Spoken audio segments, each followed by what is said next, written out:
Good morning everyone, કેમ છો? તો આજે અમે જઈ રહ્યા હતા મારી ભાભીના ઘરે. મારી ભાભી અમારા ઘરની બાજુમાં જ રહે છે. વચ્ચે 3-4 ઘર આવે છે અને અહીંયા તો વાદળ એટલા નીચે નીચે હોય ને કે જાણે આપણને જોઈ રહેવાનું મન થાય. તો એમણે અમને જમવા માટે બોલાયા હતા, ખાલી એમને કે ચલો વીકેન્ડમાં ખાઈ લઈએ, ભેગા બેસીને ખાઈએ તો મજા આવે. હું ગઈ તો એના ઘરે કોઈ નહોતું, તો મેં કીધું વાંધો નહીં, આવશે. એટલામાં પછી થોડું ઘણું એટલામાં આવી જ ગયા હતા. પછી મેં એમને બધું હેલ્પ કરી, સબ્જી બનાવવાનું હતું એ મેં સંભાળી દીધું. એમણે બી થોડું આગું પાછું કરી દીધું. રસોઈ તો જો કે એમણે જ બનાવી હતી, હું આગું પાછું કામ કરી આલતી હતી. અને આજુબાજુવાળા એમના પાડોશી બેસવા આવેલા હતા, અમે વાતો કરતા હતા દોઢી.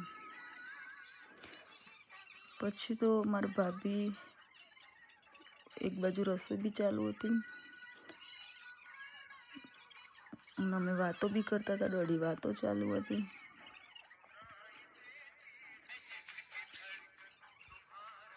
પછી એમનો બનાવવાનો હતો મોહનથાળ, જે મને તો નહીં આવડતું, પણ મેં કીધું એ તૈયારી કરતા હતા, હું કીધું જોઈએ. એ બધું કે રેડી કરીને પછી આપણે બનાવીએ કે.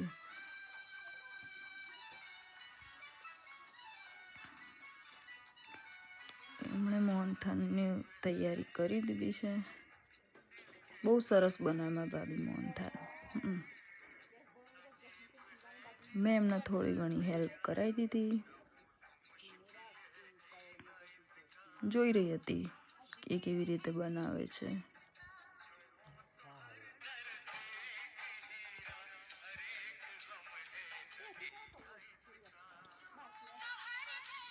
પછી તો ફાઇનલી મોહનથાળ થઈ જવા જ આવ્યું હતું. પછી મેં થાળીમાં થાળી દીધો એક બાજુ, અને પછી તો ગરમ ગરમ જ ખાવાનું હતું. પછી એક બાજુ